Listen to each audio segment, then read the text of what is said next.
to do, Dave, is this: seeking Jesus is the first thing that any human being ought to do. Jesus said it himself: seek Yes, sir. first the kingdom of the three in one God, includes Jesus and everything, and then all other things will be added. Just think about it. And whatever subject we may have this afternoon and going forward, it is only important as Jesus Christ is involved. And so I'm happy to join you in that sentiment. I take my hat off to you and Jackie for maintaining it. The only thing I have with it is that I don't have a way of knowing the response of so many people. I'm an evangelist by profession, so to speak. When an evangelist speaks, he wants to have a decision and he wants to know who's going. But Yes. somehow we may have to give a prize or something one afternoon to Yes, see sir. how many persons are like we are in Christ first, and then trusting Him for everything else in this life and eternal life. So I'm honored, I'm privileged, and I remind all who are hearing me to please check your fellowship with Christ. It's not just an idea or theory, it must be real. Speak to Him every day, listen to Him every day, surrender to Him at all times, then He takes care of the rest. So let's have a wonderful time this afternoon in Christ Jesus, and may He lead us to higher heights. Thank you very much, Dr. Mark. I just want to say I endorse and support all that you've said. That has been my experience, that Jesus Christ must be first. So I want to welcome my coach, Jackie Gardner. Welcome to Transforming Lives. Siobhan is on, so she will surely introduce our guest. Welcome, Jackie. I can turn it over to you.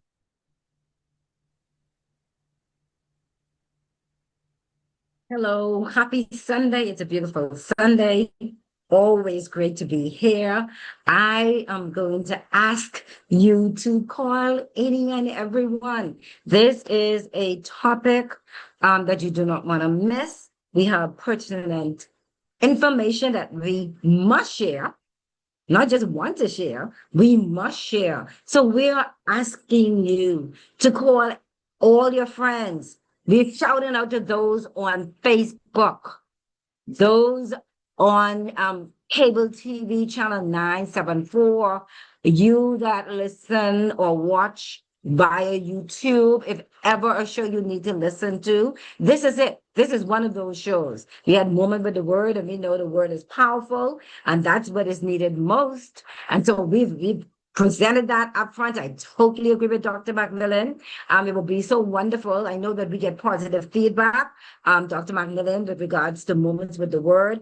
The Word is powerful, and it's, it's passing through some of those thick, dark places, but it would be good if we can gauge that response. So it's something that we need to brainstorm a little bit more about and see what we can do in that regards. But today we have a strong, courageous young man. So anytime a gentleman stands up bold, strong, and courageous and talk, is willing and prepared to talk about abuse, I say that person is powerful from that perspective. Stand in his truth about a taboo subject and move, after standing, can still able to stand and exist and function.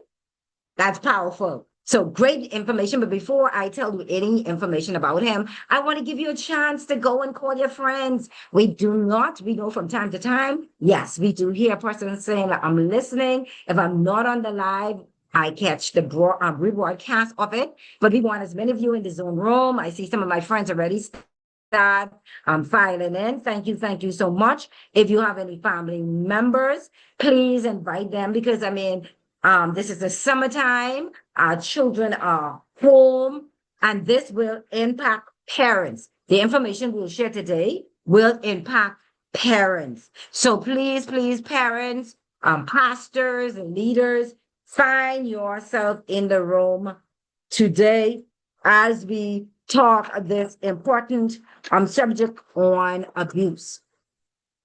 And so we have our guest. He's ready. He's always ready.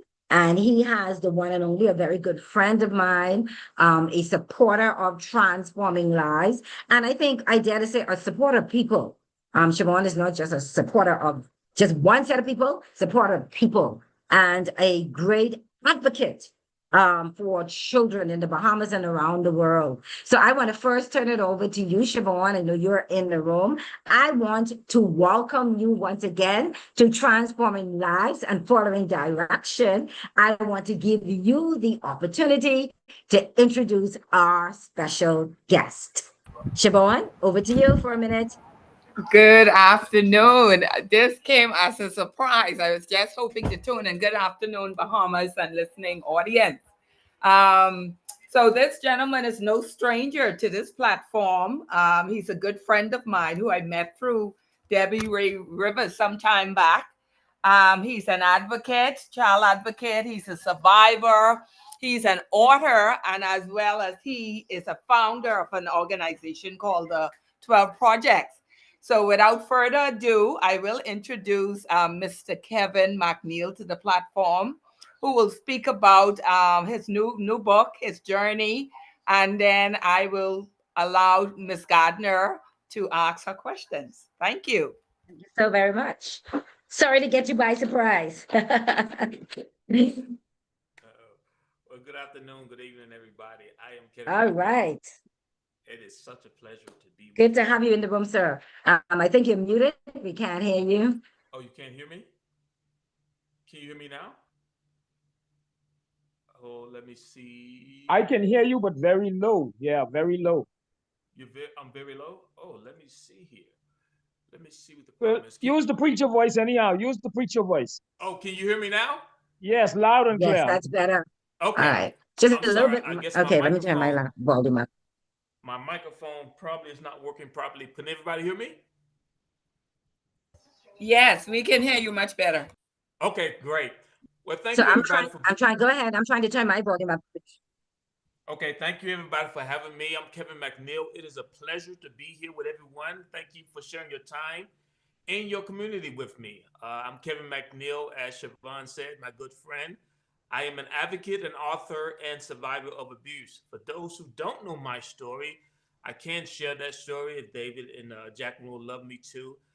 Just let me know when. But I am so honored to be a part of this community. I think this is an important topic. I think this is so needed. And I believe this is the right time to share this story. And I believe that God is bringing us together to talk about such a story as this. So thank you all for having me. And yeah, thank you.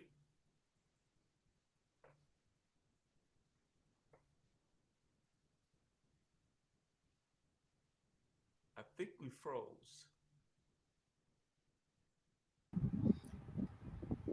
So if you can reboot.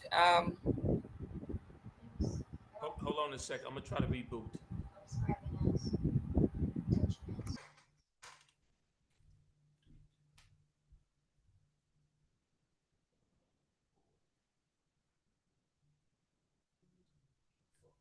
All right. While he's doing that, we want to once that gives you an opportunity to invite any and everyone. Our guest is having some technical difficulties, but he's rebooting. He's coming back in the room.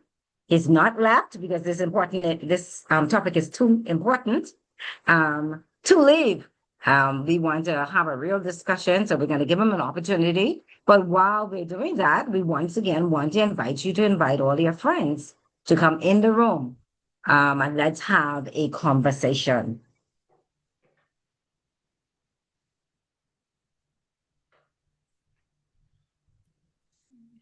So, as you know, I'm just talking until he arrives in the room. You might be in the room. Let us know if you're back in the room, sir. Okay. So as you know, child abuse has been really topical in our country of late. I don't know if you've been reading the papers like I have, but it has been one of those vexing issues in our country that I don't know if it's more prevalent or there's now better recording or reporting of abuse, and hence it's coming to the forefront. And it seems like it's prevalent, more prevalent.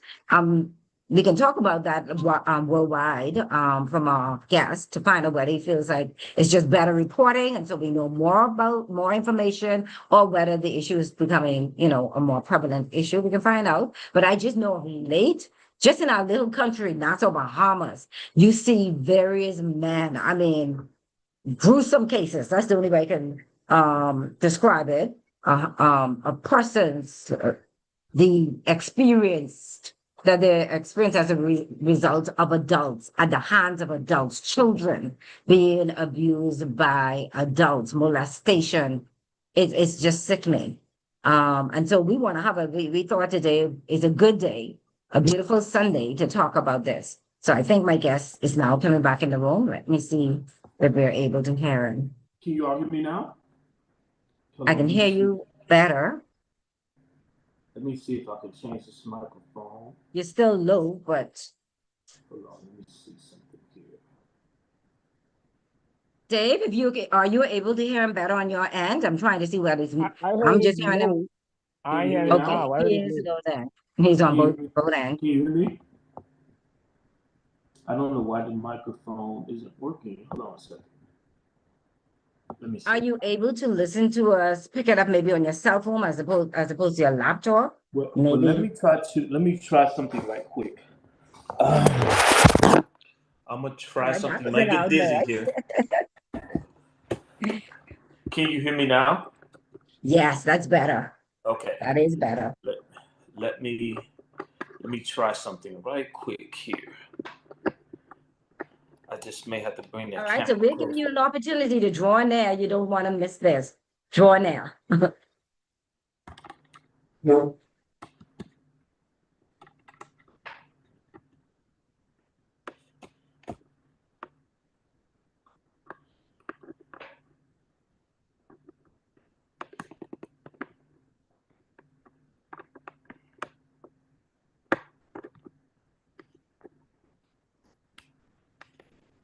Right, I think we're making some progress. Thank you so much for your patience. From time to time, we have these difficulties when we go on the virtual platform, but we are trying to get it right. So please bear with us. So as we're getting ready to start and interview our guests, once again, we're talking about abuse. And we want to go from beyond the point of just talking about it. We want to come up with some action steps that can be taken to minimize, decrease the incidence or abuse in our country, around the world.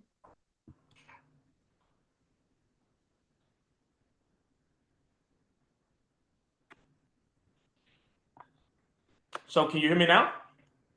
Better. That's wow, but you're worth it. So glad to see that smiling face. Welcome once again to Transforming Lives. Okay. It is good to have you. Thank you for having me. Sorry about that technical difficulty. Yeah. That's okay. For those who don't Go know, go ahead.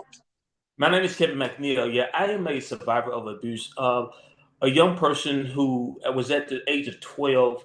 I grew up in Memphis, Tennessee, here in the United States.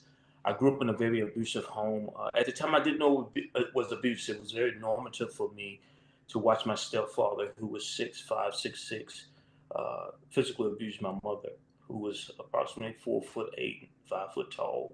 Very strong woman in will, but was very physically short in stature. And my stepfather was very abusive, not just physically but emotionally, psychologically. And so I saw that at the very young age. And so I grew up in this dark space and place. Sorry, not to interrupt you. You're going low again. So use that preacher's voice, just so your internet's going. Okay. Now we can hear you once again. So just talk loudly. Okay. It must great. be this microphone on this camera. But yeah, Yes. I grew up in a very abusive culture, dark culture. And so I was used to abuse, but didn't know it was abuse. It was a very normative culture for me. Really didn't know it was abuse. So I had grown accustomed to going silent or numbing my emotions. And I thought I would survive that way. But one day at the age of 12, while walking home from school, I was kidnapped by a strange male at night, and I was dragged underneath a set of bleachers. And this guy, he raped me. He sexually assaulted me. And once he was done sexually assaulting me, he put his hands around his neck and he attempted to murder me. And so I fought him off at the age of 12. He meant to kill me underneath those bleachers and leave me for dead. But I fought him off, got away, ran home. And my mother saw me with no shirt, no shoes. And, I was just distraught. She was glad that I was home. I was glad that I was alive. I couldn't believe that I survived. And she wanted to call the police to report it, but I didn't want her to call the police because I had seen the police come to our house after she had called the police and saw the police threaten to put her in jail for calling the police so frequently. And so we never looked for the guy. We never got justice. I just pretended I was okay. I never told her really what happened. I lied to her until I was robbed. Being an African-American male, my first sexual experience, losing my virginity to a strange male that I never met before. Never knew my father. So this guy who was in our home was my stepfather. So I never knew my real dad. And so the first time a man ever embraced me to show me any type of affection, it was to rape me. And so you fast forward through the years, I played football, for the next 4 years in that very same stadium. I walked past those bleachers every day of my life as a teenager. And not once did I think about my abuse. I buried it so deep. I became so disassociated from the pain and the assault that I never thought about it. And so after playing football, I left for the military, went to the military, went to Kuwait, experienced some trauma there. And then I left and became a police officer in Atlanta. And then I got involved in a shooting, officer-involved shooting. Got involved in some trauma there. And then I became a detective, a special victim detective that was involved in investigating abuse cases. And this is how God works. My first forensic interview was watching a little boy, or my first case was investigating a case involving a little boy who was molested by his uncle. And I had to investigate that case. And while sitting watching that little boy receive the care that I never received as a little boy in that forensic interview center, I started crying as a police officer. And I watched that little boy come alive right in front of me because I saw him get the care that I never got. This team came together and they did things differently than the police department had trained me. Police department had trained me to interrogate, not to care for victims, but to interrogate suspects. But these people were giving this little boy a second chance, and they were giving him control over his story. And he resurrected right in front of me. He came in with his head hung low, his shoulders hung down, but he walked out of there a different person. And so that was amazing to me. And so I started crying, and 35 to 40 years after holding in my pain, 30 years of holding in my pain, I actually decided I would get therapy. And so after that interview, I went and got therapy. And all this time I was a Christian. I was going to church. But nobody in church talked about abuse. Nobody in church talked about trauma. This was a silent topic, a taboo subject, particularly when it came to men in particular. Yes. When it came to men. And so I saw so much pain, so many things that I was doing, even as a Christian, to cope. People was telling me to stop behaviors, but they didn't understand those behaviors were my coping mechanisms to deal with my trauma. The drinking, the sexual things, they was telling me to stop, but that was my power to cope. They were judging me, but they couldn't see that behavior was my way of gaining some type of power over the demons that were tormenting me. And so it's hard to love what you judge. So the church became a judgmental place for me. It became a place where I couldn't find peace, nor could I find God for me. I had to leave church in my mind to find God. And quite recently, I'll share a story with you that just happened quite recently. And Psalms 37:4 comes to mind, to delight yourself in God. and he'll give you the desires of your heart. I was quite recently looking for a home, and the real estate agent name was Lucia, and she took us to a new home. And when we got there, she was supposed to get the key out the lock, but the door was already open. And before we went, my wife had given me a shirt to wear. My wife is always trying to dress me for some reason. But, Good yeah, that's wife. another story. Good wife, good life. Yeah. So she had given me a shirt that a first responder. I've spoken at a first responder conference that that invited me to speak about pain and trauma, because a lot of officers and people in uniform, particularly males, commit suicide because they don't know how to talk about pain and their childhood traumas. So I was a guest speaker at a conference. They had given me a shirt that had, first responder conference for thanking me for being a speaker. So my wife had given me this shirt to wear to meet the real estate agent to go show the home. And so I met Lucille. And when I met Lucille, Lucille asked me what I did. And I told her I was a retired detective. And Lucille looked at me and she said, "Oh my God, my husband of 26 years committed suicide. He was a cop. I never knew he was struggling. Wow. I asked him, did he need something to eat, to drink? And I went to get it for him. I came downstairs. He had shot himself and killed himself. I never knew he was hurting. He was in pain." And I remember thinking to myself, while she was showing us the house, she was talking more about her pain than she was showing the house. And I remember saying to myself, "Lord, why is this woman telling me more about her story than showing me the house?" She was telling her about her house and how she had met a new husband, how this new husband was doing everything for her. He was the perfect man for her. He jumped at her every need, cooked her food. But I saw such sadness in her face. She kept saying how she still didn't think she was good enough. And so when we got ready to leave, I remember being agitated. It was like, man, this woman really didn't show us the house. She just walked around and talked about her story and talked about how unhappy she was, even though she had a good man. And then we went to leave and the porch lights came on and she didn't know how to turn them off. So knowing what I know, I went home and I looked up her name, and her name means light. Wow. Lucille's name means light. And I remember God telling me, "Son, I just mirrored your experience. This woman was a modern day woman at the well." Mm. God was saying, you were looking for a new home, not physically, but spiritually. Wow. This woman was mirroring. God was saying, you're still mad at me for what happened to you and blaming me. So I sent you a woman who was still upset about her first husband. So now she can appreciate the husband she has now, even though he's doing a lot for her.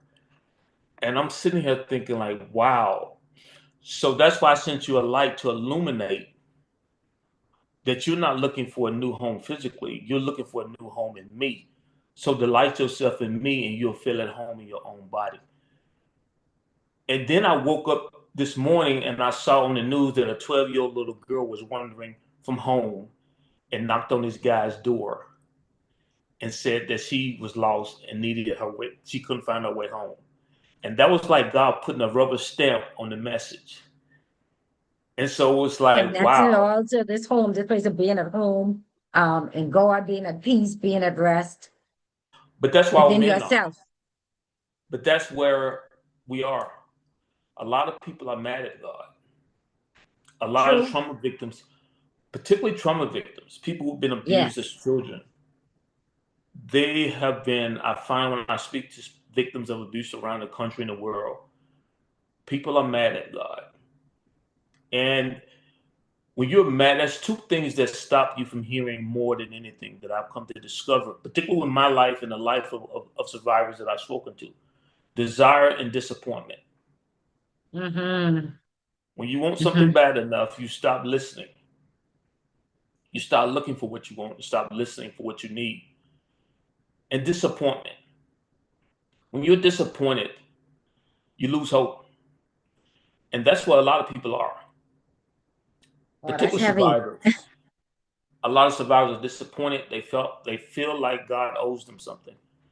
And so they turn their desires away from God because of the disappointment in him. And that's what God was showing me. And that people are looking for particular abuse victim. If you ever sit with abuse victim, and that's what I was missing my whole life. I was looking for acceptance. I was trying to perform. I was trying to gain acceptance because I felt like I was taken out of my home, my safe place. And I finally understood after all those years why Jesus said, if anyone calls one of these little ones not to feel safe and believe in me, it would be better for a millstone to be tied around their neck and they be thrown into a sea. Because that's what abuse does to a person. Imagine living in a body that you don't feel at home in. Because you never get a new body. You carry this body with you for your entire existence on earth. And when someone abuses you, you have to live in this house for the rest of your life here. And if you never feel at home here, it's hard to worship God in a body where you don't feel at home. You are dealing, sir. I don't even know if you realize how deep you are hitting. You are dealing with, it's amazing. So I'm tearing up. You're sharing this story, and I'm connecting it just yesterday. I was in a session with a woman, actually. She's 50 and is going to connect to the same thing, not being at home. And the facilitator asks her, tell me one thing, beautiful woman, well-dressed, what people you're embarrassed for people to know about you. That was the question. Tell me the one thing. And the lady said that I look happy on the outside. I appear, people call me pretty, I'm educated and all that good thing. But I don't feel safe within. I'm not happy within. And the long and short of her story goes right back to abuse. When she was, I think, 8, 9, someone violated her. And I'm sitting there like, no, this cannot be connected to this woman's story. Because at the end of the day, she is reiterating and sharing a story from the same background that she don't feel safe within the shell. She wished that God had put her in a different body. So it's amazing. So so continue. I just had to share it at that point because it so resonated with me. Yeah, and that's what we're seeing is that a lot of people are trying to figure out, how do I find my way home? They're looking, and God is saying, delight yourself in me, and I'll put the desires in your heart, because I thought I was looking for a physical home, but spiritually I was looking to find my home in God and didn't know it. And so God had to send someone, and she was the exact mirror of what I was looking for.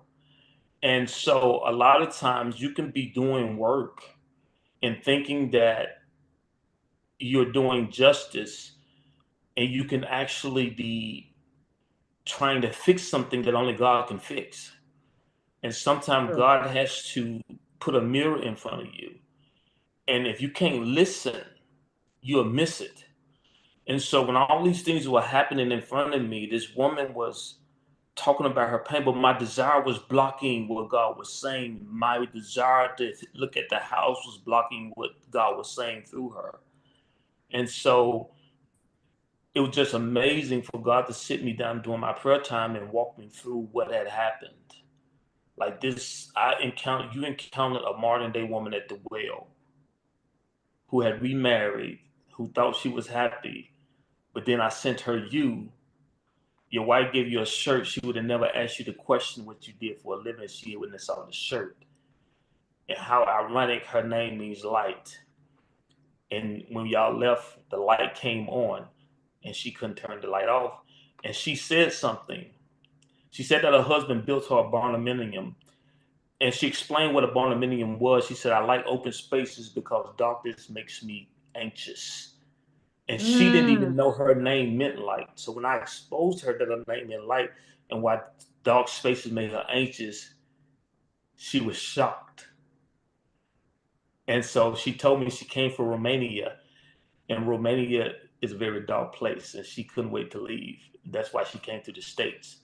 So I say that to say that for your listeners, God is always listening.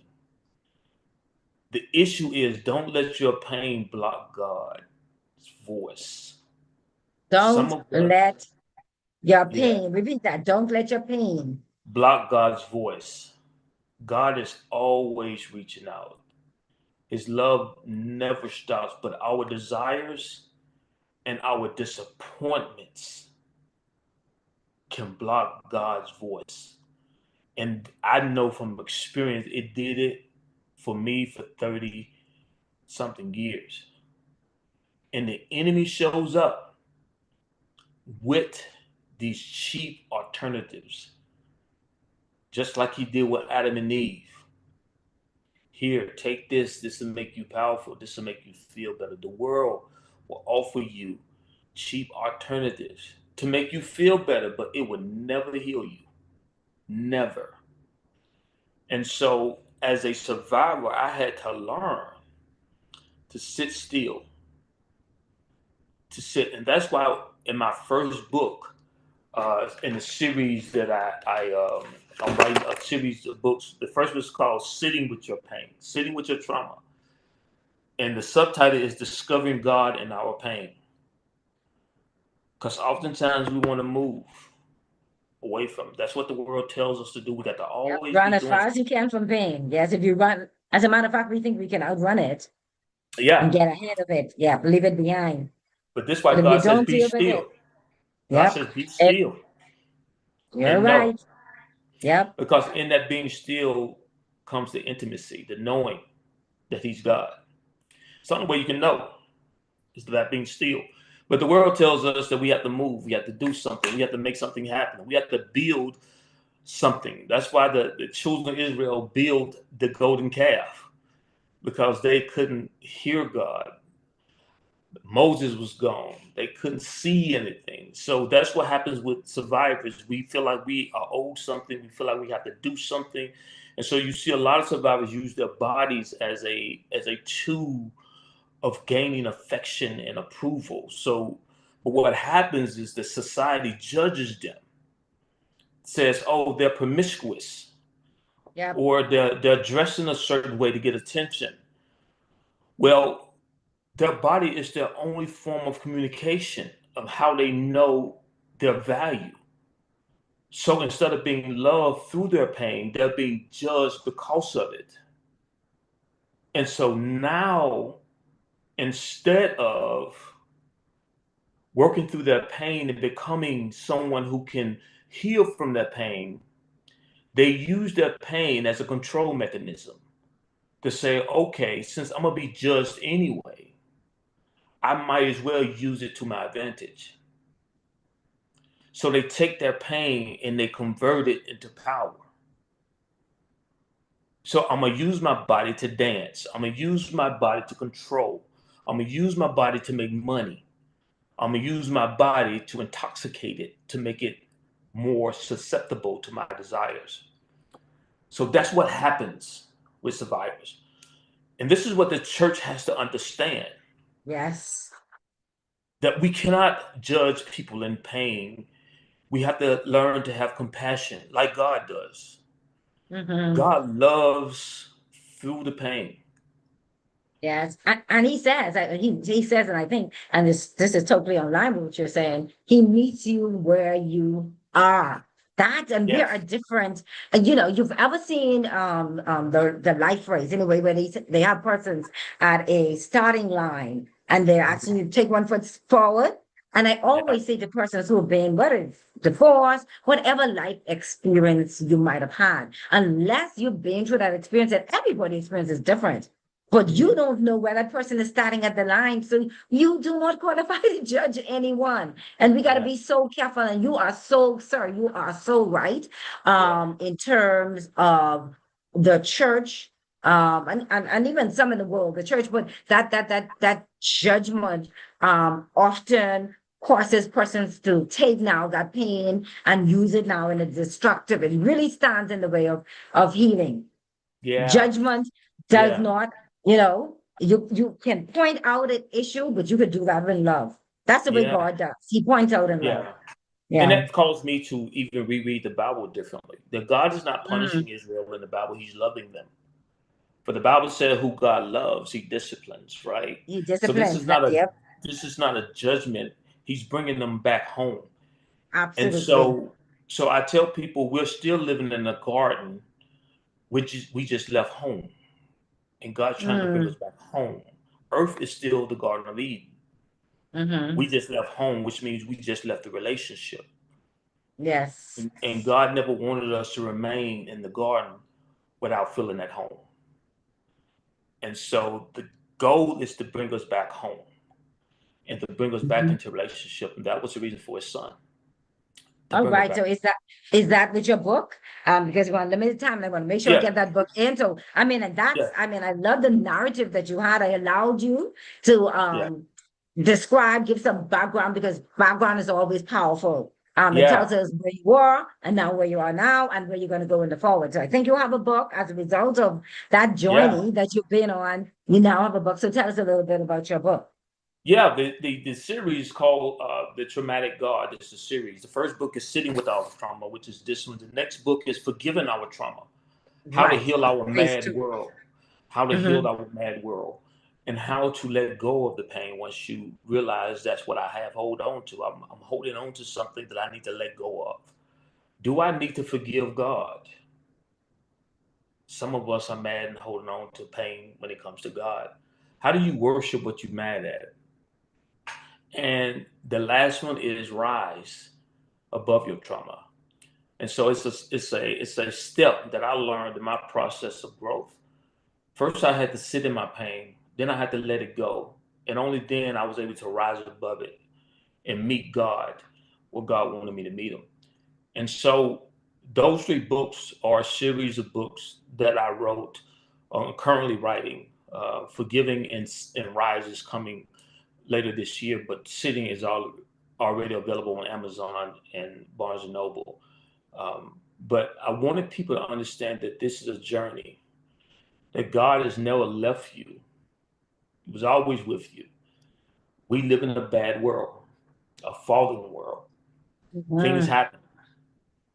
God didn't let them happen. They happened.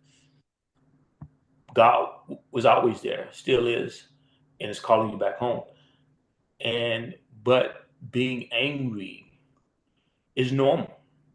Being upset is okay. God can handle your anger. God can handle your bitterness. But God just wants you to accept his love in the midst of your being angry. He still wants you to accept his love. So let me ask you this, for those who might say, hey, I hear your story, touching stories, love your book, and I've been through a similar situation. I understand that the emotions that I'm dealing with, they're counterproductive. I want to let go, but I don't know how to. I don't know how. I've lived so long with the pain. I don't know how to leave that pain behind. I'm stuck in the pain, even though it's my desire to move past it. What would be your response in terms of somebody who's saying, I desire, just what you're saying, I desire to do, but in all honesty, sir, I am stuck? I think your guest who started us off, Dr. Leslie, is it? Sorry? I think your guest who started us off, Dr. Leslie, gave you the answer. Yes, Dr. Leslie. I think he said it best. He said, surrender. Surrender. Because I think that's what a lot of people are afraid of. Because even when I'm mad, I'm angry, when I say I don't know how to, that's a form of control. That's not wanting to. That's not wanting to, because even in my not wanting to or don't wanting to know how to, that's a form of control. As long as I say to myself, I don't know how, that's me controlling the narrative and saying that I don't want to let go of the one thing that I control. That's what I tell detectives and police officers, that silence is a form of control. When I didn't tell my story, it was the one thing I still controlled. Because once you tell your story, you lose control of your story. Once you tell God you forgive God, you lose control of how God deals with your forgiveness. But as long as you hold on, the longest you hold on to your pain is yours. You get to control who you project it onto.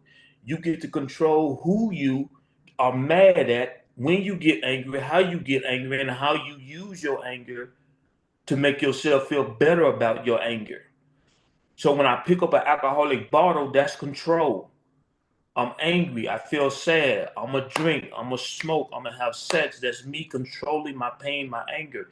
If I surrender that to God, I've just given God control of something that I had control over. So it's the surrender that makes us afraid.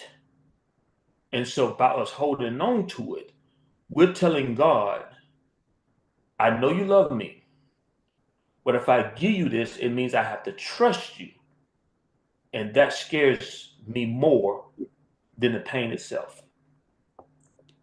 Oh, you said a whole, but I want to make sure because I can talk to you all day. Let's see. We have some persons in the Zoom room. Maybe we might have some questions on Facebook. I don't know.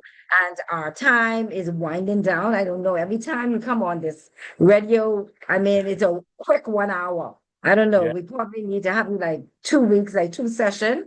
Like we can go through the story and then have, question and answers. To those questions. But if there's anyone in the room, I want to open space. I have several questions, but I'd rather ask of our guests, those who are joining us in the room, if you have any questions at this particular time that you would like to ask based on the story that has been shared with you. You can just simply raise your hands, open up the mic, raise your hands, and we will allow you to proceed. Is there anybody who would like to ask a question? Make a comment? I don't want to miss anyone. Hi. If I can ask Mr. McNeil a question. From being a former detective perspective, how do you feel? What would you say or share in terms of your expertise in a brief sentence or two for police officers who may lack the training and showing empathy to, let's say, a survivor or maybe a child dealing with a child in such circumstances? What would be, I know it could be a little more elaborated, but what would be a suggestion you can share with us, please? I would say curiosity is your superpower. A lot of officers and authorities that are responsible for helping prevent and stop abuse are unknowingly victim blamers just through their questioning procedures. Why did you not report? What took you so long? Why did your story change? The very questioning itself, the very approaches to the victim humiliates them. It makes them feel like they have done the wrong thing. And so again, a second time. So instead of judging and questioning, become curious. Change your questions into curiosity. Why did it take them so long? Why did their stories change? Why is it that they're down just telling, or why is it that they want to come forward now? And here's what I tell people. This is a formula that I use for everybody. Curiosity opens up the door to compassion. Compassion leads to a connection, and only then can you have communication. All communication starts with curiosity. We do it backwards. We try to communicate first, thinking that we can get a connection, thinking that we're going to have compassion, and then we become curious. That's backwards. You can't do it that way. All communication starts with curiosity, because curiosity is the door to compassion. For instance, you see a homeless person on the street, instead of saying, oh man, they need to get a job. But what if you change that and say, I wonder what's their story? Automatically, you go from judgment to compassion, because you want to know, how did they get there? What's the background behind their condition? So now your judgment goes from they need to get a job to I wonder what happened to lead them to the place they're in. And that automatically opens up the door for compassion, which creates connection, which opens the door for a conversation. So for law enforcement officers, when I train them, I tell them, be careful how you question. Even in your posturing, sit beside the victim. Don't hover over them, sit in front of them. That's confrontational. And just know, if a victim comes to you, don't write while they're speaking. That's disrespectful. I'm sharing with you the most horrible thing that could ever have happened to me. And you're writing. That tells me you only see this as a job and not as something important. So the little things you think you're doing, you may see yourself as helping me, but I may see you as hurting me. And the brain remembers two things more than it remembers anything. It remembers who hurt it, and it remembers who hurt it. So if you come to me and you don't interview me correctly, you may do more harm than the actual abuser themselves. Excellent advice. Well said. Anyone else? I think this whole issue that you just brought out in terms of the way we communicate with the victim. I mean, that's an interesting to start with curiosity and then compassion. I think that needs to be like the watch. I put it in the chat, and something I'm going to walk away from this interview. That's powerful. That's a whole completely different way of looking at it, because when you're curious, you're not judging. You're not judging, you're just trying to find information. And then if you add now, that leads to compassion, your posture, your whole posture would be a different one. So thank you so very much for that. I mean, even in our church setting, because I think that is where so many persons who find themselves. So take for example, so I'm going to use this. The young lady, and it could be a young man, who at the age of 7, 8 is sexually violated.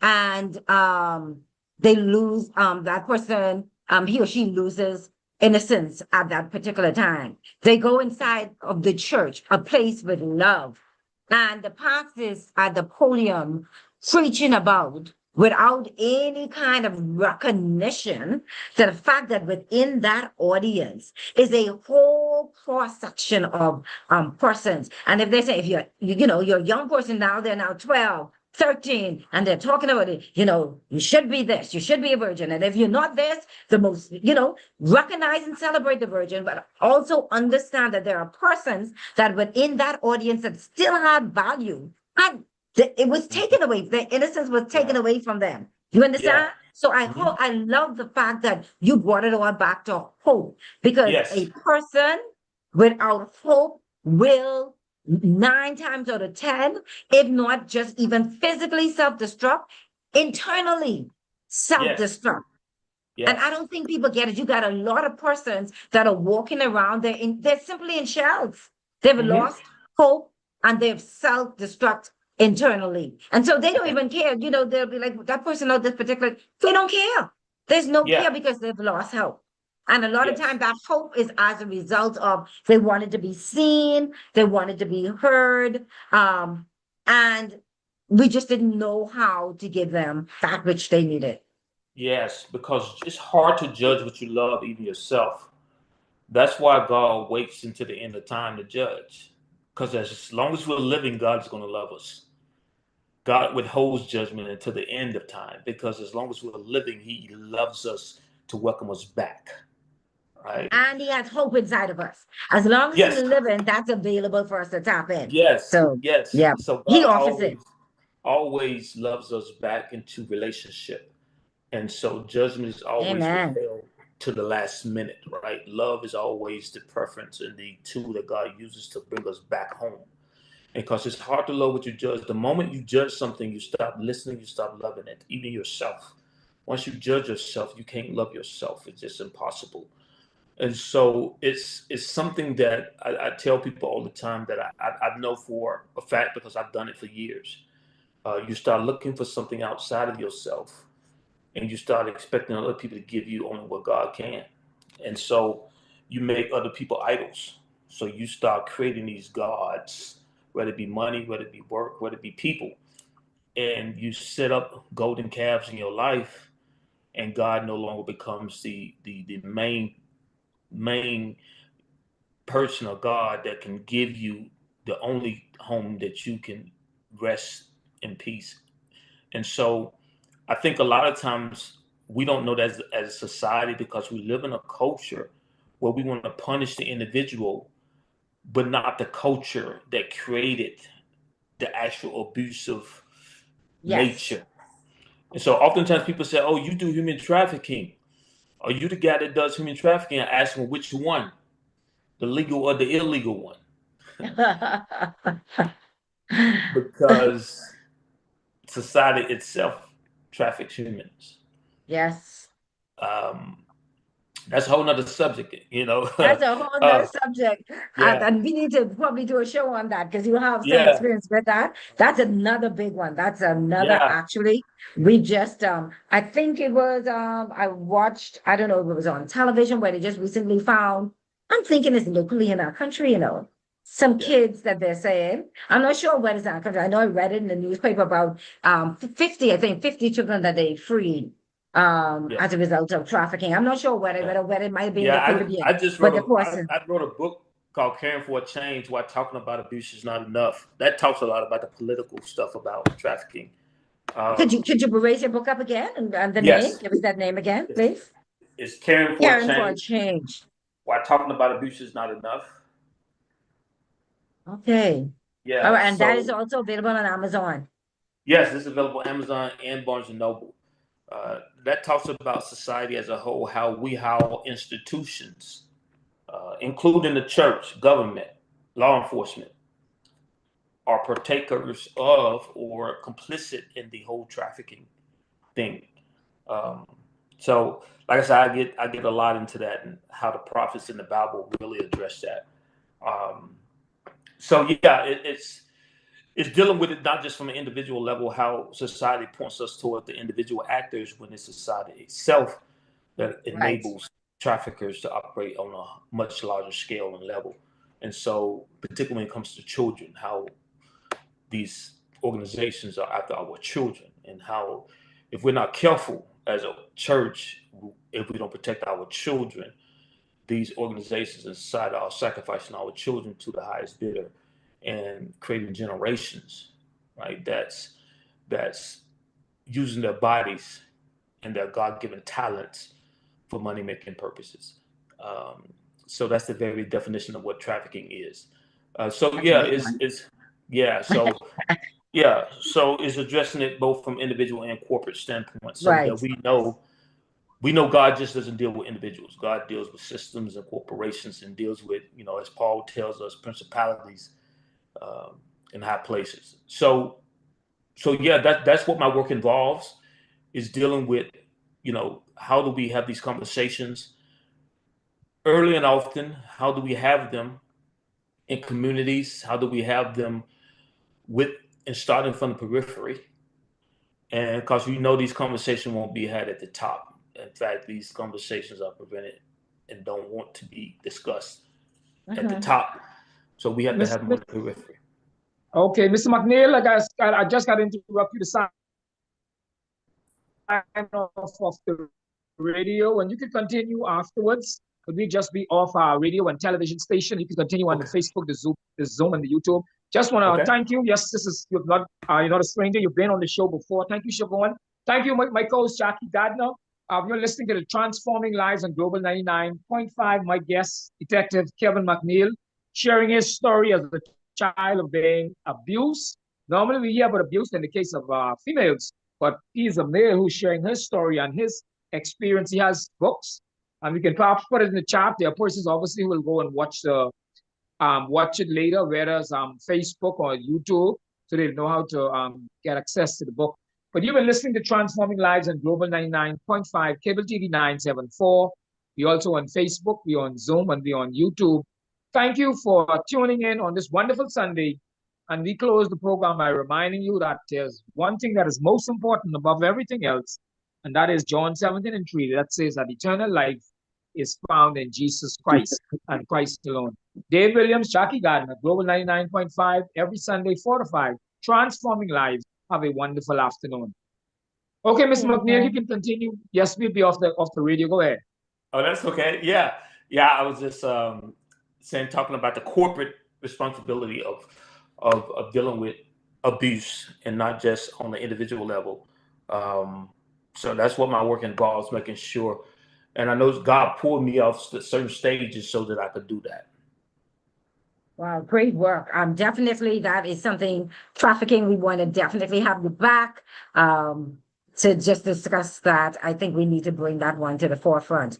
The abuse is topical because to have a man, like I said, a male, especially in the Bahamas and our environment, we're getting more because we do, Siobhan has a group where we've had one or two male that have signed up and been a part of that particular group. And, I really commend them. But overall, it's still much more work in the field of exposure because I don't think people understand and recognize sufficiently, put it that way, sufficiently, how much these same males, these young boys who get hurt, they're going to grow up and they're going to be the ones now dating the women, being exposed, now have to go into marriage, and they wouldn't even have a real understanding, of that level of intimacy because their hurt, their pain, has not been addressed. So we have to heal our families. We have to go back to the root causes of some of these pain. And one of the big root cause is abuse.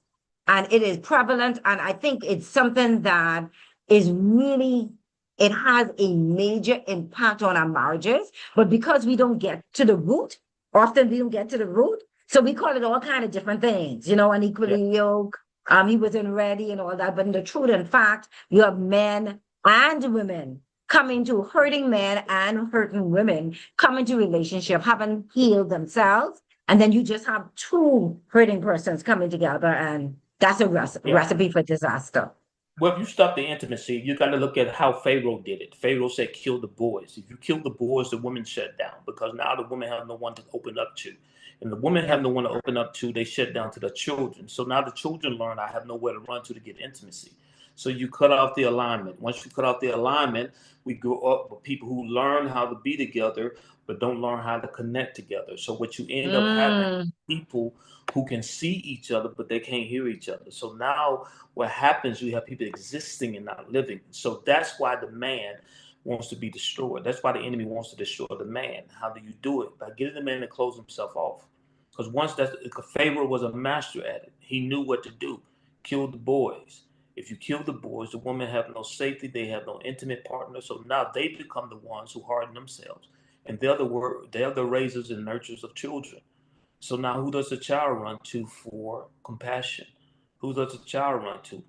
Now the mother becomes the disciplinary and she becomes the one who tries to provide some type of compassion. So now the child becomes confused. Who do I get compassion from? My mother, she's the disciplinary, or is she the compassionate one? Which one is it? So now we project that onto God too. Who is this God? Does this God want to punish me or does this God want to love me? You send me to a church to say, yes, Jesus loves me, but you also tell me Jesus hates me because of what I do. But what I do is because of my trauma. Even trauma that I carried that came from my grandparents, that no one can connect my behavior to their action because it's so separated. So I'm carrying trauma from past generations that I know nothing about. But because my family didn't talk about what happened to them during slavery, during these other traumatic events, our families don't sit around the dinner table, which is no longer a thing no more. We don't discuss our pains. We just perform. We watch TV. We do everything but discuss our traumas. So what happens? We live them out through gunshots, through violence, through behavior, and then we judge it. And we try to celebrate and entertain our way out of it. We try to worship our way from it. But if you ever read the Bible, if you ever pay attention, before Israel goes into promise, they have to stop and mourn. What are they mourning? They're mourning what they lost. They're mourning the law of Moses and how God brought them out. Mourning always precedes celebration. So until we learn how to mourn, we can't be liberated. And that's something the enemy wants to keep us doing. The enemy wants to keep us celebrating. The enemy don't mind us worshiping. But if we start mourning, because you got to remember, what led Israel out of Egypt? It was the cry. When God said, I've heard the mourning and the crying of my children, now I will come down. If the community ever gets together and cry, the enemy is in trouble. He don't mind you worshiping. You can worship all day long. But God, just like a parent, if you hear your child cry, you coming. That's what the enemy is trying to prevent. Deep. Some deep stuff like you're schooling me. And this is cool to me, but just to show just for me today, like you like it's an expression that they say bars, right? So I don't know if you heard that expression. Yeah. Yeah. You've been dropping it, like you've been dropping the mic like here, dropping the mic here, like who is this guy today? You're on fire today. So whatever that encounter with light, that's being reflected in this exchange, because I mean, absolutely you're hitting the nail on the head. And the enemy, when we mourn before God, something happens, we're his children, and that moves God. It does move God. When we come and we say we don't know, we admit we don't know, and at a point of surrender, that's where he can take over. And I never even saw the silence. You know, when we go before the God with silence, that's us still trying to control. But like, I'm not saying anything to you. Like, if you can't figure out what's going on with me, then I am silent before you. So, people, I mean, this is not a church service, but lots for you. You're here for information. Knowledge is power. And so we've taken it from many different perspectives. I wish we had more time at the very beginning. But anyway, I know that the Lord, because we believe that we're here for a reason, a purpose. And so I am sure, just like how I got the mic, you know, and I was able to pick up that mic when you dropped the mic, got that light. My name is Jacqueline also, which means light. So that was some more light that you shared today. And I'm sure that those who are listening in, and we, like I said at the very beginning, we've learned that this show, even though we have it every Sunday, it is amazing when we look back and see how many persons have viewed the show over time, who came back, because this is a funny time. That 4 to 5 is a funny time. You know, persons just had dinner and they want to sleep and they're preparing for the next day. But we recognize that God still uses it powerfully. And for those who are here, I'm sure they're blessed. I want to thank you. And before we close, any closing comment, and we definitely going to get you back on the trafficking. And I'm going to reach out to you because I want to bounce some ideas off you. So glad to connect. Thank you. So any closing comment? Yes, I just want your listeners to know that there's nothing wrong with mourning. And that's why I found my power is in mourning and in delight in God. That scripture really spoke with me when God said, delight yourself in me and I will give you the desires of your heart. That whole delight thing, I didn't know how to do that. And God showed me. It was through letting go. To letting go, thinking that I had to perform and thinking that I had to hide my anger, my pain from God. And all I had to do was surrender it to him. And that's the closing remarks. Just release it. There's no know-how. There's no figuring it out. You just let it go and surrender it to him. That's all he asks. And once you surrender, you learn, you receive better. And nature is the perfect teacher of that. You know, Jesus said, a seed, unless it dies, it can't produce fruit. And that's what he meant by that. Unless a seed falls to the ground and dies, it can't produce fruit. And so he meant that total surrender. You know, and that's a lot of us are striving and fighting God, and all he wants us to do is surrender. Receiving, and you know, it's the greatest thing. That's the parable of the sower. You know, people striving can't produce, and God can't produce in you. So my final message is just surrender. It's the hardest thing to do. It sounds simple, but the brain loves what it knows. It fears what it doesn't. Some of us know pain so well, it's become our security. So just let it go. Let it go. So we know that this is on point. And just the station is saying that we're still on the radio. So all that was recorded on the radio. So I know that this is God's way of ensuring that information, that light, went out throughout not just NASA, because we are persons around the world. Thank you so very much. I want to say thank you to Global for being with us the extra period of time. We actually thought we were off the air having a one-on-one conversation. God is so awesomely awesome. Thank you. We will definitely have you back. Thank you to Global 99.5. Thank you so much to all our listeners. Ladies and gentlemen, Jackie Gardner, for the one and only David Williams. I thought, David, you had already signed out, but I guess they didn't get it. We're signing up for the one and only David Williams. Have a beautiful Sunday. Bye, everyone. Thank you. Okay, yes, thanks, Ms. McNeil. Thank Thank you. those of you who join us. Like Jackie said, we will do another show. And I saw you put the information out there so they can reach out to you. And if they want to get the book, where they can purchase the book. So thanks very much. Okay, have a wonderful day.